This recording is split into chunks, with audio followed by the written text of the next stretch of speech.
In Japan, curry is kind of a big deal. In the north, in Hokkaido, you can find something called curry soup, which is a soup-based curry with rice on the side.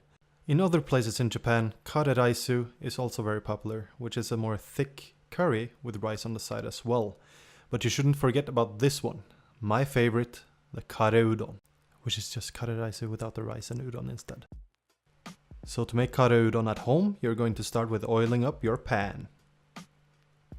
Then choose your desired flame. I chose medium high. And then it's time to throw in some onions, which you sliced off camera. Remember to show off your pan dexterity there. Next you have to boil up some water for the dashi. To make the dashi we're just going to use a standard instant pack to blend it with the water. Throw in your meat with the onions and fry it up. Again, it's time to show off your sick skills with the pan. And then a POV flip. Oh yeah. Okay, that's enough of that. It's important to get some gratuitous shots of both pans as well. After the meat and onions are done, it's time to throw in the dashi. Then it's time to throw in the curry blocks. Now you can make these blocks at home if you have the time, but is it worth it?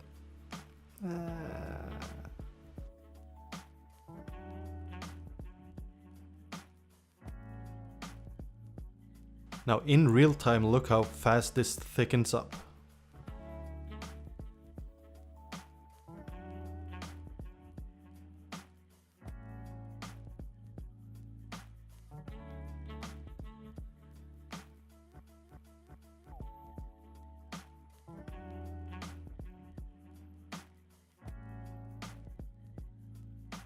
And there you go, it's done. That's super fast.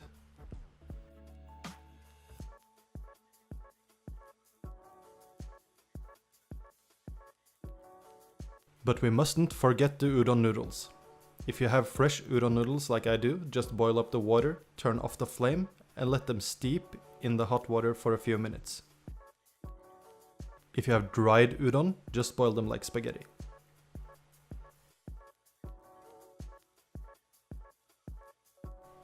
I used 2 packs of udon.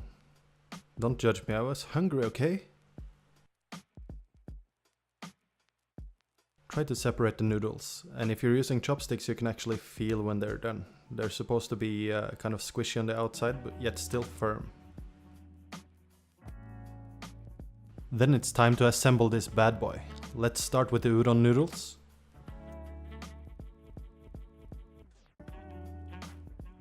And top it with the curry. Remember to mix everything together, there is nothing more disappointing than a dry udon noodle. This is one of the most easy Japanese recipes out there, so if you're a beginner in the kitchen and want to cook some Japanese food, go ahead and try this recipe. And while I'm stuffing my face with this delicious kare udon, why don't you go ahead and subscribe to my channel? I make regular Japanese recipes and also some crazy fusion stuff. I'll see you next time.